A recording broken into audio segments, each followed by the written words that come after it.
Fala galera, Bruno Gordo na área mais uma vez. Vamos dar continuidade ao nosso podcast Gordo mais um. Hoje eu tô com um cara único na minha vida, tá? Eu espero que vocês gostem dessa entrevista, porque é um cara de muita importância na minha vida. Não à toa eu trouxe ele pro 10º episódio, que é o professor Wellington Reinaldo, que é um amigo querido, tá? Então se você chegou aí agora, curta, inscreva-se, compartilhe pra galera. Cuscuz é um cara muito antigo, foi o primeiro faixa preta de jiu-jitsu que eu tive o prazer de treinar, propriamente dito, né? Eu fui iniciado pelo meu primo, que era faixa azul, de Reinaldo, que é também amigo do Sensei Wellington. Para quem nunca ouviu falar de Wellington Reinaldo, talvez você tenha escutado o nome Cuscuz, que era como ele era conhecido na época da saudosa Kawamura. E aí eu vou deixar ele se apresentar e a gente vai iniciar esse bate-papo gostoso, porque é um amigo de longa data e um amigo querido. Bom dia a todos, é uma satisfação fazer parte desse programa e muito obrigado pelo esse belo convite. Nós estamos aqui para dividir um pouco do conhecimento e da história do nosso jiu-jitsu do nosso estado. Cara, eu queria até aproveitar que você falou do jiu-jitsu do nosso estado, eu queria mandar meus pesares e todos os meus sentimentos, né, para a família de João de Lemos, que é um amigo nosso do SAMU, que faleceu esse fim de semana passado, essa semana passada, né, que Deus conforte o coração de seus familiares. Era uma pessoa muito querida, né, o conhecido Pança, dentro da Kawamura, uma pessoa muito boa. Assim, eu conheci na primeira vez que eu trabalhei no SAMU, ele e o trio, ele, Toyota e Shine, né, Shine Brenan, que é grande humorista aqui da cidade natal. Mas é isso. E aí, Cuscuz, me diz aí, como é que tá a sua vida hoje? Vamos começar bem diferente também. Não quero saber seu início agora não. Como é que tá a sua vida hoje? Rapaz, hoje, graças a Deus, sou casado, tenho minha família, né? Trabalho no SAMU, né? Do SAMU Natal, né? Sou condutor socorrista e tenho a minha academia de jiu-jitsu, permaneço ainda dando aula desde da época, né? Início de 90, quando eu comecei em 89, já início de 90. E o jiu-jitsu começou a fazer parte da minha vida e eu nunca consegui mais parar de treinar. Então, hoje nós temos a nossa academia, a nossa equipe, o CT Wellington Reinaldo, né? Foi idealizado por mim e meus alunos faixa preta. E a gente começamos um novo ciclo, o CT Wellington Reinaldo. Hoje o CT Wellington Reinaldo ele é filiado à Brasília Top Team, do mestre Murilo Bustamante. Sim. Né? Então hoje nós levamos a bandeira do CT, né? CT Wellington Reinaldo, juntamente com a Brasília Top Team, a equipe Brasília Top Team. A gente vem desenvolvendo um belo trabalho, né? Tanto na área esportiva como na área social, para as crianças do bairro, da comunidade do Portal do Jiqui, ali conhecido também como a Toca da Raposa. Nós fazemos um trabalho social oportunizando aqueles jovens, né? São quase 50 jovens sendo oportunizados com o jiu-jitsu. Tanto é que era um horário só e hoje eu tenho 2 horários seguidos, né? 3 vezes na semana e eles ficam pedindo mais, né? E o nosso projeto social é chamado Projeto Social na Pegada Certa. Só que lá na igreja, tem uma igreja próxima lá de casa, Igreja Unidos. E o pastor lá da igreja, ele começou um projeto Unidos. Ele começou com Muay Thai, depois colocou o Jiu-Jitsu, ler a palavra. E a gente começou a ter uma afinidade muito boa, que eu ficava mandando os meninos para ouvir a palavra lá no domingo. Massa, cara. E Deus tocou no meu coração para a gente unir esse projeto. E o projeto, em vez de se tornar na pegada certa, se tornou Unidos na Pegada Certa. Que massa, formamos cara. um só. Um só. Massa. Então hoje os meninos têm 4 treinos durante a semana. Segunda, quarta e quinta e no domingo na igreja. Após todos esses treinos, as crianças recebem um lanche para voltar para casa bem alimentados. A gente sabe muitas vezes a situação financeira. Alguns pedem para levar para os irmãos, pedem para levar para a mãe. Aquela ali possivelmente seja talvez a única, né, do dia. Isso. E é muito difícil você, hoje em Natal, trabalhar com um projeto social. A falta de apoio é grande, infelizmente. Mas quando a gente faz de coração, não tem faltado nada. Hoje nós estamos com, né, quase 50 crianças. Começaram todos sem kimono e hoje todos estão de kimonos doados. Todos os kimonos foram doados por família, por amigos, né? Por pessoas que admiravam o projeto, o nosso esforço. Então, é isso aí. Eu venho desenvolvendo esse trabalho com essa criançada que vem de dentro do meu coração. E se o cara quiser ajudar, Wellington? Querendo ajudar é só procurar, seguir lá no CT Wellington Reinaldo no Instagram. E pode me procurar lá no direct e pode conversar comigo, tá? A pessoa pode apoiar com o que achar que sentir a necessidade de nos apoiar, tá? Tem crianças que os kimonos já estão pequenos, já vai começar, né? Estão crescendo e já vão modificar. A gente pega criança a partir de 6 anos de idade e a gente chegou a um nível que a gente está mandando as crianças embora, aos novatos que chegam, porque a gente não tem mais condições. Não tem mais espaço físico, Espaço físico nós não temos e também condições de manter, porque aí eu vou ter que abrir mais outro horário. E na verdade só sou eu como professor do projeto durante a semana. Então para isso eu teria que ter apoio para poder contratar um professor para colocar outros horários para poder beneficiar mais jovens daquela comunidade. E eu vejo que muitas vezes as mães saem tristes, as crianças saem de cabeça baixa, mas infelizmente a gente, em vez de quantidade, a gente tem que trabalhar em cima de qualidade. Senão eu não vou conseguir fazer o trabalho, né, educacional, porque não existe só o jiu-jitsu. Você tem que trabalhar dentro da vida pessoal daquela criança, incentivando, estimulando eles, mostrando o real sentido da vida e o que o esporte ele pode transformar. O esporte ele é tão importante na vida de uma criança, como diz o Renzo Gracie, o pai que soubesse colocaria o seu filho no jiu-jitsu. O jiu-jitsu ensina você a cair e a levantar. O jiu-jitsu... Autoconfiança, né? Ensina autoconfiança. Eu falo por mim, eu acho que você lembra do início, eu tinha claustrofobia, né? Eu não conseguia ficar muito tempo, às vezes... Até Juscelino, aquele safado, fazia de sacanagem, ele abria o kimono em cima do meu rosto, cara, eu zerava, eu não conseguia fazer nada. Entendeu? Nada. E ele fazia, caramba, Bruno, porque eu comecei no jiu-jitsu porque Juscelino me influenciou muito. Quando a gente ia fazer aqueles treinos louco de MMA dele, eu conseguia dominar os caras que já treinavam, bem no chão, porque ele não sabia que eu tinha treinado com meu primo, né, Alex Macaco. E tinha uma noçãozinha, só que eu treinava com o Alex em azulejo, né, na área sem nada. No gi, quando botar o kimono, foi que eu descobri que eu tinha claustrofobia. Porque o kimono quando abria, bicho, que esquentava, não era um negócio de, eu não tô conseguindo respirar, não. Cara, zerava, eu parava de raciocinar, eu só queria sair dali empurrando os braços. Então assim, foi quando eu descobri que eu tinha e eu falo pessoal que hoje não existe cura para claustrofobia. Não existe cura. Então assim, hoje eu aprendi a ter calma devido ao jiu-jitsu. A dominar a situação. Tanta pressão que eu fiz. Eu sei conscientemente que uma hora vai ficar melhor, que eu vou conseguir sair daqui. É só calma. Independente da pressão que eu tô levando, agora lógico. O William tá com quantos anos?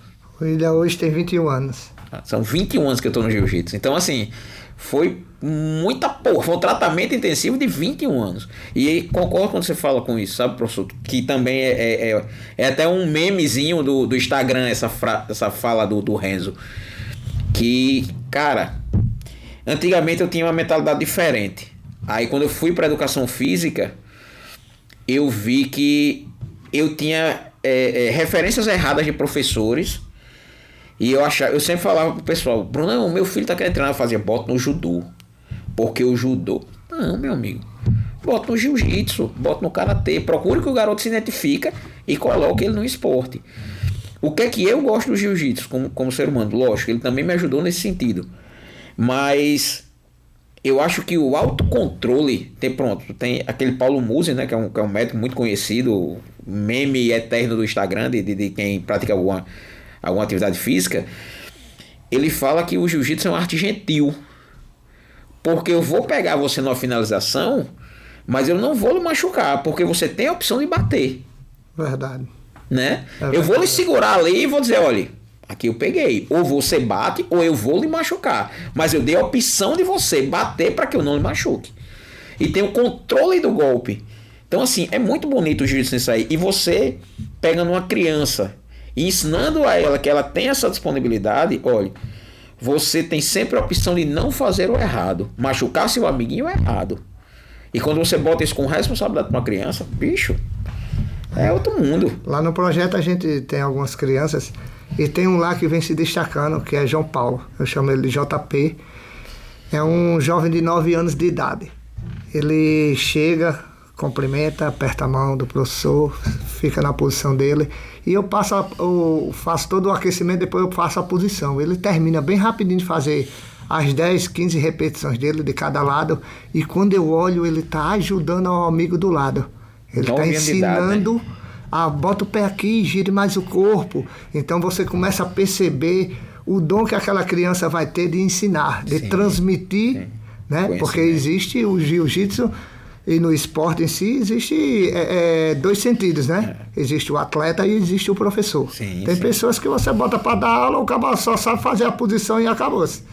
Né? E tem pessoas que sabem ter a metodologia de ensinar e transmitir.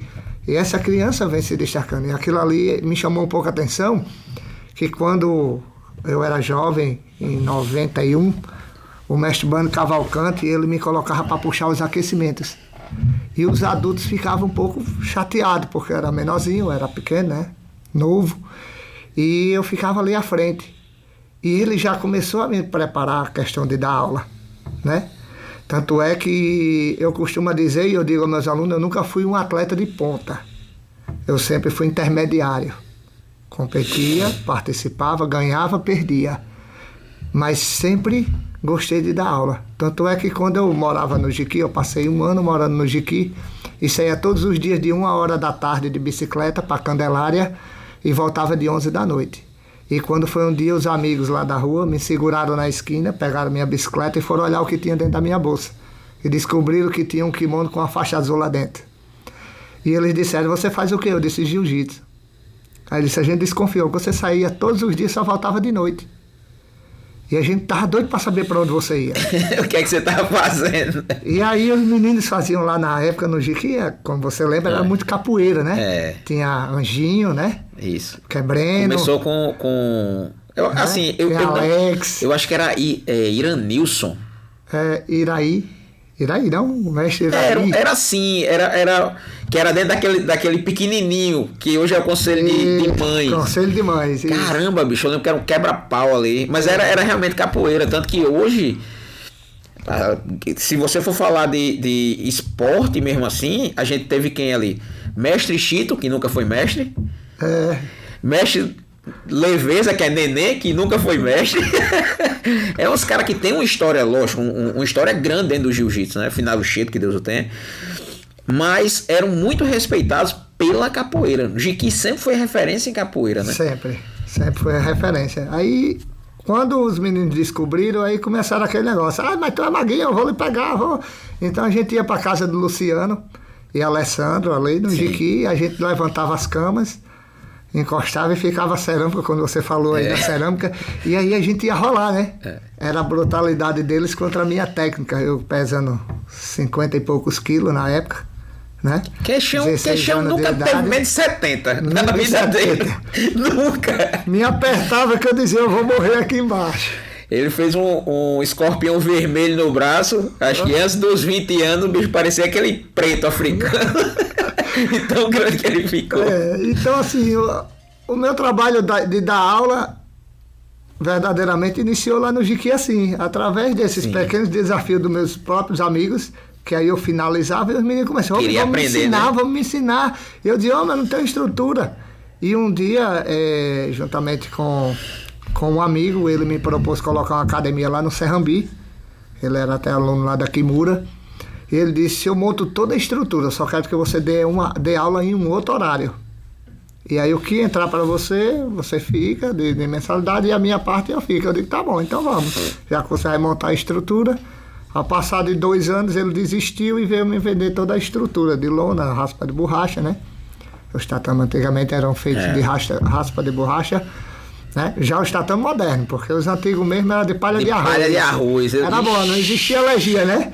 Cada queda que você levava, a poeira subia, você puxava, mandava o roxo e continuava de novo. Você falou isso, eu tava conversando isso com... Infelizmente isso não foi pro ar. Eu fui conversando isso com o Sensei Rogério Tavares. A gente não tinha alergia. Peter. Foi o famoso Rogério Peter, o homem do chevette. Nós viajamos para Fortaleza na competição na década de 90 e de Fortaleza para cá, o pneu do carro dele furou umas 10 vezes. Até acabar o dinheiro de quem estava dentro do carro. Ele, o mestre Bunny, Robertino e Gilbertino. Era melhor ter comprado uma câmera. Aguentava não, o carro rebaixado e furando o pneu. E a gente tinha ganho na competição em Fortaleza um bode como prêmio. E ia fazer um churrasco aqui na Associação Cavamura. Eu sei que nesse bode a gente trocou no pneu, na borrachadeira lá perto de açúcar. Quando eu falei isso aí, ele disse, você lembra de tudo isso, cara? Eu digo, lembro. E ainda lembro mais, a gente tirou toda a roupa de dentro das bolsas e encheu de caju que tinha no meio do canteiro, dos cajueiros, pra levar caju pra dizer que voltou com alguma coisa pra casa. Cara, eu falei com ele que a gente não... Exatamente esse cara, a gente não tinha alergia. Porque a gente caía, bicho, ali, subia o pó. E tinha cara que fazia assim, não, eu curei minha asma depois que eu comecei no judô. Como é que o cara com palha de arroz? A poeira que ele fazia. E geralmente era uma lona verde. Todo ele era o verde, grampeado embaixo daquelas rocamas, né? Em cima de palha. Caramba, coisa gostosa. E vale salientar que não é essa loninha luxuosa que tem hoje não, né? É aquela arranca-pedaço. A cara passava um pedaço do rosto, né? Cara, era a mesma cor daquela... Era um pouco mais clara. A lona lógico. de caminhoneiro, aquela grossa. Isso, era aquelas lonas. Era da cor de sinuca, mas era aquela lona... É porque quando a galera pensa em lona, principalmente a galera mais nova hoje, pensa naquela locomotiva amarelinha. Mas antigamente era aquela lona grossa. Aquela marrom. Bruta.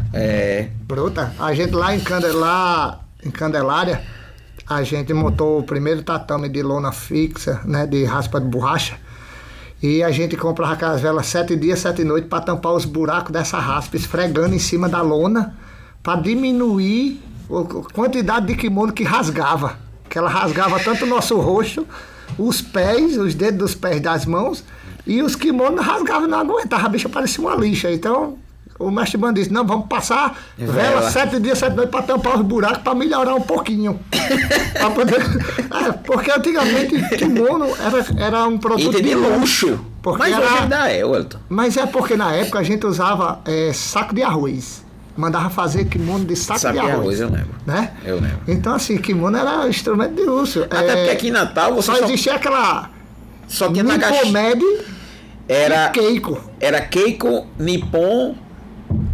Aí surgiu aqui, né, o Nagashima, que era de luxo mesmo, porque eu lembro que os meus Nagashima, na época de Gernes, eu mandava fazer sob medida. Era sob medida, a gente comprava sob medida lá.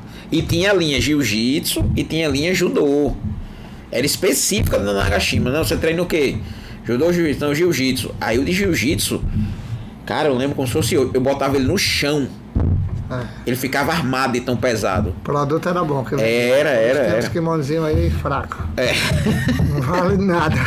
Cara, falando em kimono, aproveitar a deixa pra falar da Nagari, que eu tô... Cara, eu tô vestindo todos os meus alunos com Nagari. Todos. Não é porque ele é meu patrocinador, até porque é um amigo próximo de longa data, né? Mas é um cara que tá fazendo um trabalho muito bom. Kimono é sob medida. Ele fica muito chateado quando eu falo isso no ar. Mas vou falar de novo, o kimono é sob medida. Ele já disse, não fala mais que é sob medida, você tá me dando muito trabalho. Vai lá 10 vezes para poder organizar o kimono do jeito que quer. Mas é sob medida. Pode ir lá que o cara trabalha bem, o cara sabe fazer e faz sob medida. Eu tenho para colocar os pets no kimono que eu ganhei da Nagari, do meu amigo Maxwell, que vai estar aí nos assistindo. E vale salientar que é um kimono de qualidade, viu? Eu tenho um aluno lá na academia que faz mais de ano que ele tenta rasgar o kimono e não consegue. Eu digo, pega uma faca, rapaz, pra rasgar. Ele disse, não, eu quero rasgar treinando, mas o kimono tá todo esfarelado e o abençoado não rasga. Mas você tá botando o que aí nesse tecido, hein? Cara, pra poder fabricar. É muito bom. Assim, o kimono é muito bom. Eu vou dizer a você o que eu mais gostei nele, é a forma da calça. Porque como eu sou gordo, geralmente eu fazia o quê? Eu comprava uma calça A4.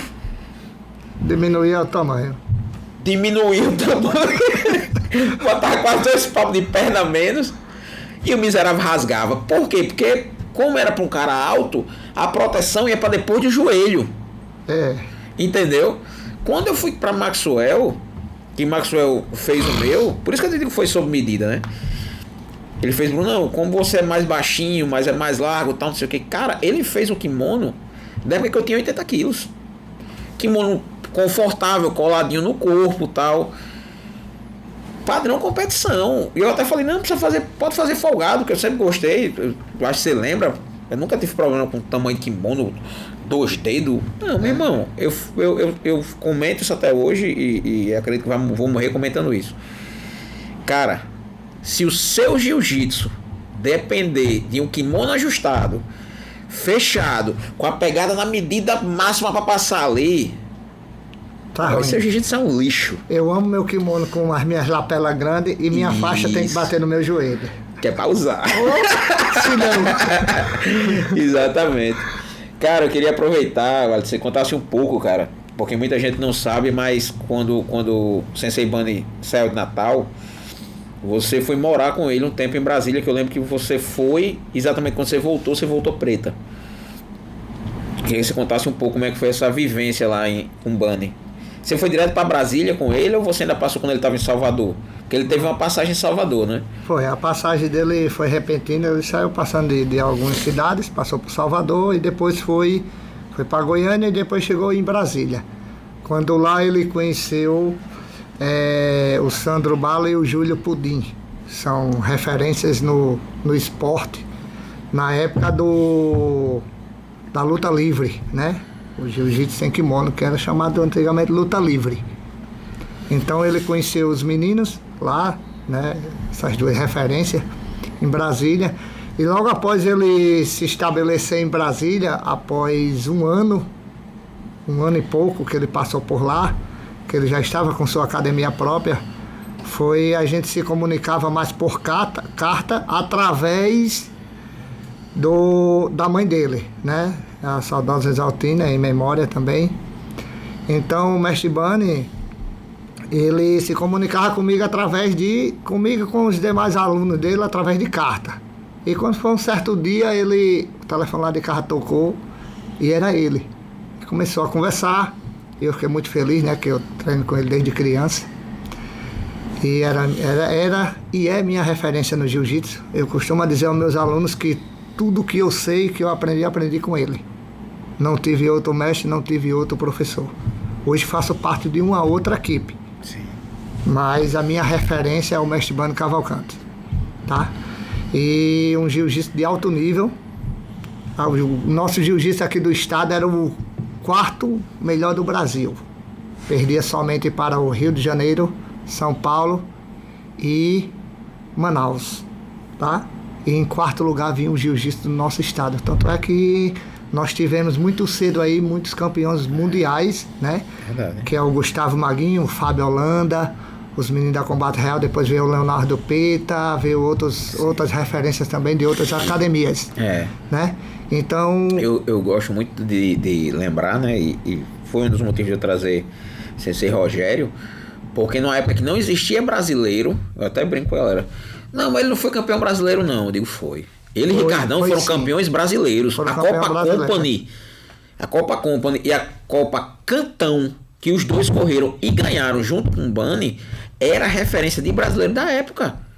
Não existia confederação brasileira. Se eu não me engano, época. O mestre Bunny ficou em 2º lugar, porque na disputa da medalha de bronze, o cara quebrou o braço dele e ele foi lutar a final com o braço quebrado, tá?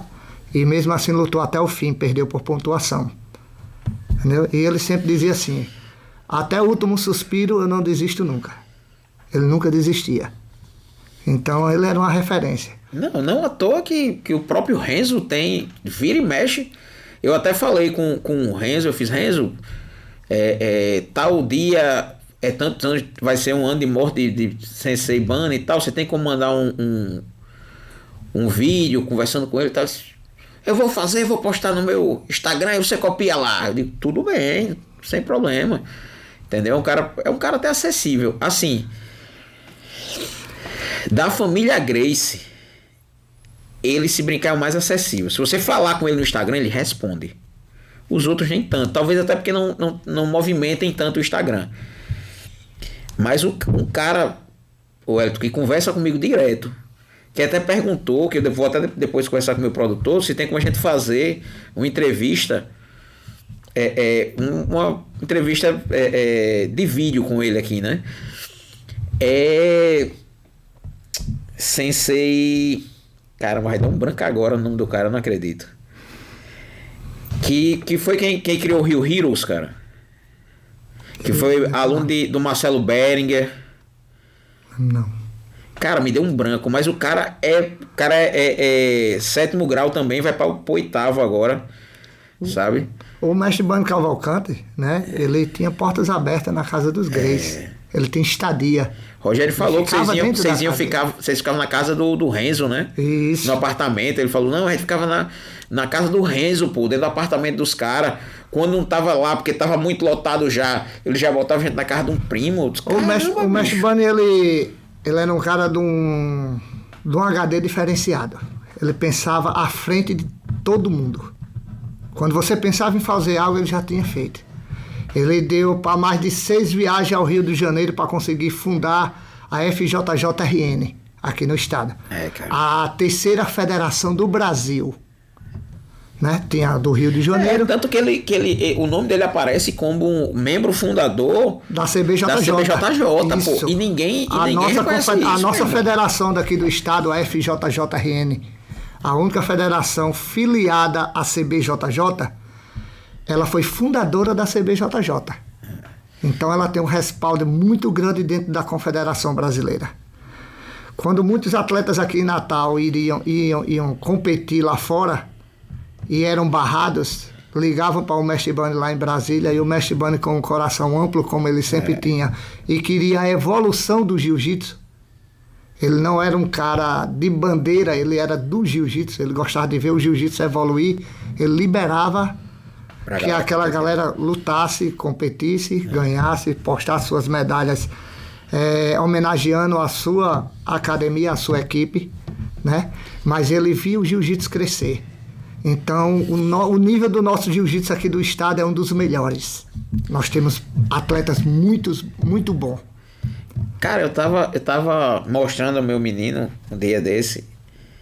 Eu não tenho muitas medalhas da época principalmente da combate ali. Eu não tenho muita medalha daquela época, não. Até porque, assim, as medalhas que a gente conquistou e os troféus, não sei se você lembra que meu antigo vizinho ali jogou fora, velho. Que eu achei um desrespeito grande com a história da combate real. Ele jogou fora. Que na época ele tava chateado, tinha ido pra Ricard e tal. Aí ele jogou fora alguns troféus. E foi exatamente na mesma época que eu tava me desligando dele. Mas, bicho, eu tenho uma medalha, que eu até mandei uma foto pra você, que eu tenho um carinho tão grande, que foi aquele campeonato que você organizou em 2000, que foi o estadual. Foi com lutas e barrancos, porque era desacreditado, a federação estava parada. Bicho, foi difícil. Massa. Eu me lembro que um dia antes eu tinha menos de 30 pessoas inscritas. Eu chorava feito uma criança dentro de casa. E quando deu de madrugada, eu recebi uma ligação do professor Jair Lourenço, do finado Bosco. E ele disse, prepara aí a caneta que a gente vai começar a escrever o pessoal. E começou a chover de atleta. E a gente conseguiu fazer um excelente evento. Era muito difícil você fazer uma competição de alto nível. Hoje, se você fizer uma competição fraca aqui em Natal, não dá ninguém. Porque a galera já se acostumou a competir em alto nível. Tem que ser competições organizadas, com árbitros neutros, né, bem profissionais, que não seja partidário. E o jiu-jitsu tem feito essa evolução. Quando eu chego nas competições que eu vejo, eu me orgulho e volto ao tempo. Eu disse, quem era a gente? Que para competir precisava ir fora, ou convidar o pessoal de João Pessoa para vir até Natal para a gente competir, que na última não deu até muito certo, né, a competição. São muitas histórias que a gente for conversar aqui, vai dar muitos episódios, vai chegar no 20. Eu agradeço muito, cara, muito a Nivaldo, né, que muita gente às vezes não lembra dele e tal, e muita gente não se bate com ele, porque ele é um cara muito sério e infelizmente aqui no jiu-jitsu a gente tá acostumado a ser muito bagunçado. Escreve meu aluno aí, escreve agora de última hora, e Nivaldo é muito certo com isso, mas se não fosse o Nordeste Open, eu acho que a gente não tinha hoje campeonato de excelência. Porque a galera nivelou pelo Nordeste Open, pô. Foi verdade. Se Nivelou. fizesse uma competição de um nível menor, muito inferior, não dava ninguém. Não dava ninguém. Tiveram que se adaptar. Foi. Tanto que assim, tem gente hoje, né? Não sei se ele vai gostar de dizer isso, porque ele tem outra profissão. Mas tem cara que vive de alugar o evento de jiu-jitsu. As estruturas. A estrutura toda. Verdade. Entendeu? Verdade. Cara, eu acho incrível isso. O cara tem jogo de tatame, de área, né? O cara tem as televisões, os placares, as baias, porra, bonito, organizado, cada um na sua baia, selecionado pela categoria e peso, né? Onde a gente imaginaria que o jiu-jitsu do nosso estado chegava a um nível desse? Onde ficava todo mundo junto no mesmo canto. Bebê. O cara ficava sentado na arquibancada esperando pra lutar, fulano de... Uma zoada, você não entendia nada, aí eu acho que é tu. O cara pulava o alambrado pra ir lutar. Vai lutar. Né? E hoje você vê o nível da competição, até o Kids, os professores poder sentar ao lado do seu aluno ali na área de tatame, passando a autoconfiança, né? E estando ali, ao lado dos seus alunos na área de tatame, é uma evolução muito boa. O jiu-jitsu tem que prosseguir daí para melhor. Isso. Até chegar ao nível dos adultos poder ficar o seu professor também. E cada professor e organizador ter a consciência de, se ele bagunçar o evento, ele vai estar bagunçando o seu próprio esporte. E desmerecendo o seu próprio evento. Então, cada vez mais que a gente aprender a ficar sentadinho na nossa cadeira, instruir nossos alunos e deixar para debater com os árbitros no final de tudo, sentar com a direção da arbitragem, conversar e dialogar, a gente vai ver o nível do jiu-jitsu crescer cada vez mais. A gente hoje vê o judô. Né? O judô é uma referência. Tanto faz kid como adulto, o professor, o sensei está ali ao lado do tatame, sentadinho na cadeira, se levantar é punido. Sem falar nada. Parou aqui, o momento que dá o matê é que ele orienta. Ele pode orientar. Isso. Hajime parou de novo. Cara, isso é lindo demais. Aqui a gente vê. Eu não consigo não, porque eu sou muito vibrador. Eu narro a luta todinha. Ele vai pegar na direita, vai pegar na esquerda, cuidado. Meu menino diz, pai, como é que você aguenta narrar toda a luta o tempo todo? Quando mais novo, né, que tinha as competições internas em Brasília, o mestre Bando, os meninos diziam assim, o Hélio, tu vai arbitrar? Aí o mestre Bando dizia, não, o Hélio vai ficar no pé do tatame ali, orientando o pessoal. Porque eu saía sem voz, porque eu narrava toda a competição, cada atleta que ia lutar, eu ficava narrando e orientando, para que os meninos, não, como era a maioria faixa branca, não tomar o sentido errado e não perder a posição. Né? Então era uma coisa muito interessante. Cara, eu só fico triste, assim, que hoje a nossa federação não tenha o nome. Quando eu falo nome, eu digo o carinho que ela merecia ter, porque assim, cara, é muito difícil, entendeu? É muito difícil você manter, porque eu acho que ela tem que entender que hoje a federação precisaria de sangue novo. Verdade. Uma conjunção, entendeu? De professores de todas as equipes. Todas as equipes. Não era para ter um presidente, certo? Como é que deveria escolher o presidente? Eleição. Mas existe, Bruno. Não, eleição. Eu sei, mas... Existe eleição, bicho, foi eleito, não há movimentação de competição, né? Não sei qual o motivo, eu faço parte da diretoria, mas não sei qual o motivo que não está acontecendo, né? Porque o secretário-geral está na Força Nacional, né? Está em Brasília e está para retornar no final desse ano. Acredito que aí a gente vai começar... Legionário 01. Isso, vai começar a movimentar a federação. Tanto é porque não se pode filiar uma outra entidade na CBJJ, a qual já existe a outra filiada. Né? Eu acho assim, sabe, Wellington, que hoje em dia se eu vou falar porque não vejo desmérito nenhum, gosto muito da pessoa dele. Mas quando vai se fazer um evento da federação hoje, o que é que a galera vê? Vou usar outro exemplo, vou fazer uma alusão a outra coisa. Quando tem um campeonato da CBLP, que é a de Fábio Pires. Porque o presidente é Fábio Pires. Que o presidente é Fábio Pires. A federação é do nosso de Fábio estado. Pires. É do estado, mas como é que ela fala? Federação de Fábio Pires. É porque a galera centraliza muito, não é? A federação não era é do nosso é do estado, cara. O presidente atual é o nosso amigo Fábio Pires, que vem fazendo um trabalho excelente, Muito brilhante, bom, mudou a logística, começou desacreditado por muitos e hoje tomou uma proporção muito boa. Tá faltando mais valorização para que venha crescer cada vez mais. Pronto. O jiu-jitsu... Aí minha pergunta é, Wellington, como é que Fábio consegue fazer o que está fazendo com a academia? Porque assim, se o cara for falar de Fabinho, todo mundo lembra da primeira... Aqui outro. Fabinho daqui outro. Todo mundo liga. Hoje o cara tá na SAIS, que é de Sazinho. Que é um negócio que eu falo muito. Eu falo pra todo mundo, bicho, não é desmerecendo o trabalho de cada um, não. Entendeu? Espero um dia entrevistar Sazinho. Um cara que eu tenho um respeito grande. Eu já fui competir nas competições de Sazinho lá em Fortaleza. Mas você dizer pra mim que existe o Mundial de Fortaleza... A gente brinca aqui em Natal. Cara, lutei contra um cara lá, um gringo. Da onde? De Barcelona. Interior do Rio Grande do Norte. Você tá entendendo? Lógico, eu sei que o cara tem que começar dessa forma para crescer. Mas assim, Fábio hoje faz os campeonatos dele e a academia dele em peso se inscreve. É difícil. Tanto que o último que teve... A galera da Checkmate se inscreveu, a galera da Kimura se inscreveu, porque a gente tava brigando, e isso a gente falava ali nos bastidores, pelo segundo lugar. Porque a gente sabia que ela era de... Mas é porque é a Casa da Prata. Exatamente. Vamos lá. Qual foi a Copa RN agora? Quem é o dono da... Kimura, sim. Cada categoria tinha 4. Quem foi que ganhou? Sim. Claro. A prata da casa, você tem que correr essa competição é sua, você vai dar o primeiro lugar a outro, você tem que intimar todos estarem presentes. Não acho desmérito, não. É um trabalho competitivo. Mas aí é que eu vi. Por que eu tô falando isso da federação, Wellington? Porque cara, a gente não tem um estadual de respeito.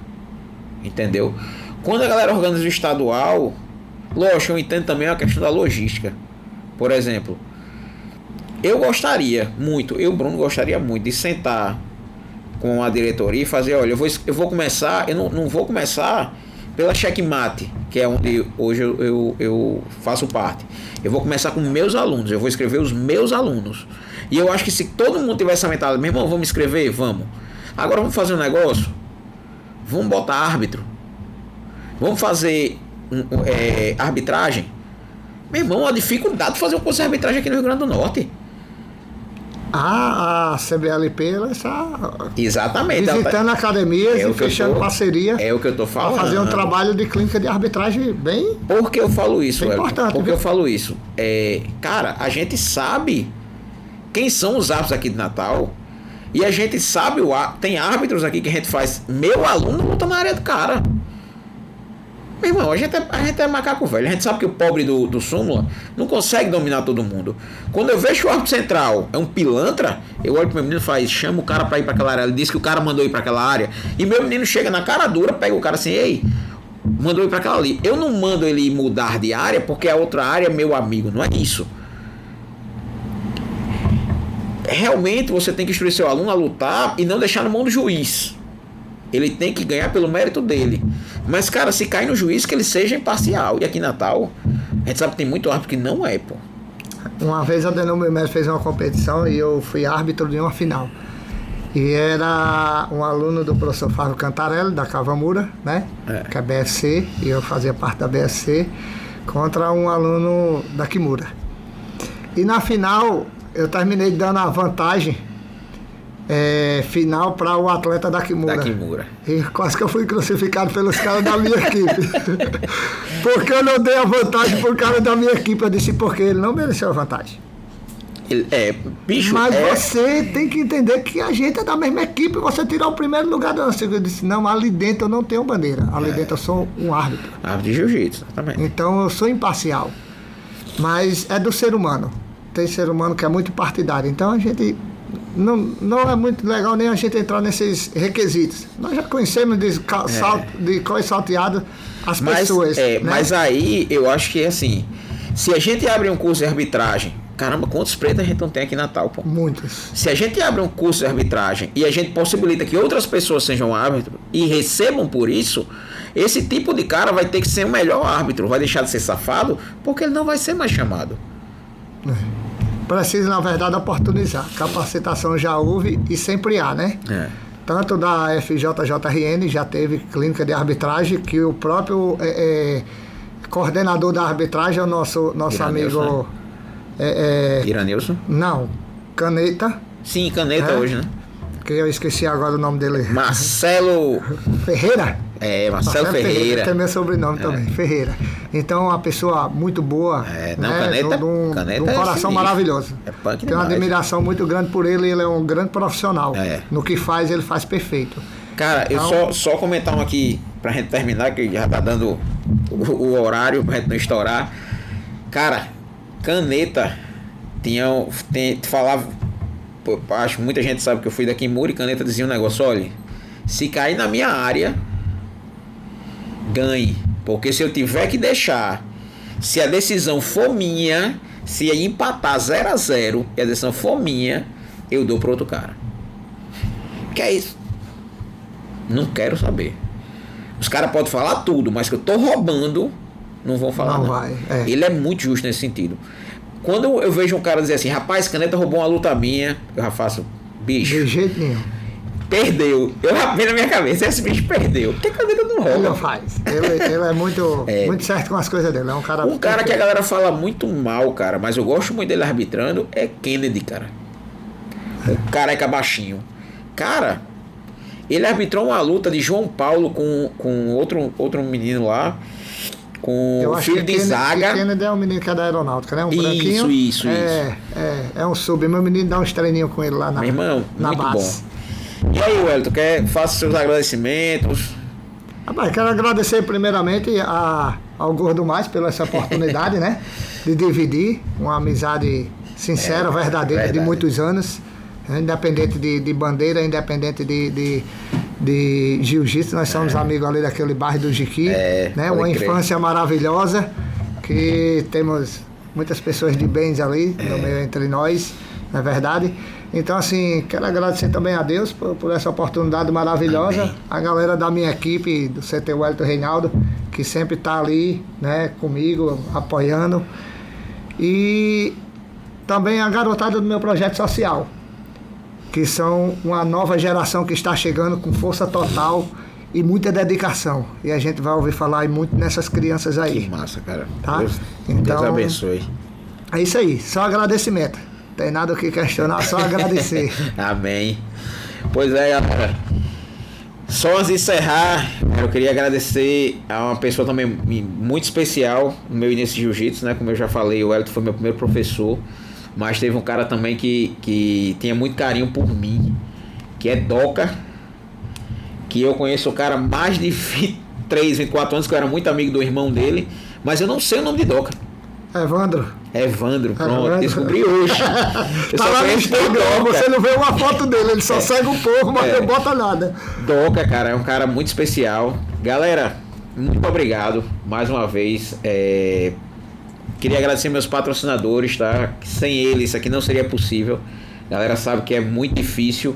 Antes da pessoa começar a monetizar, começar a movimentar, ter grana, é muito complicado. Vocês podem ver, ó, toda essa estrutura aqui que meu produtor preparou, ela tem um custo. Então, se não fossem meus patrocinadores que ajudam no custo do meu programa, né?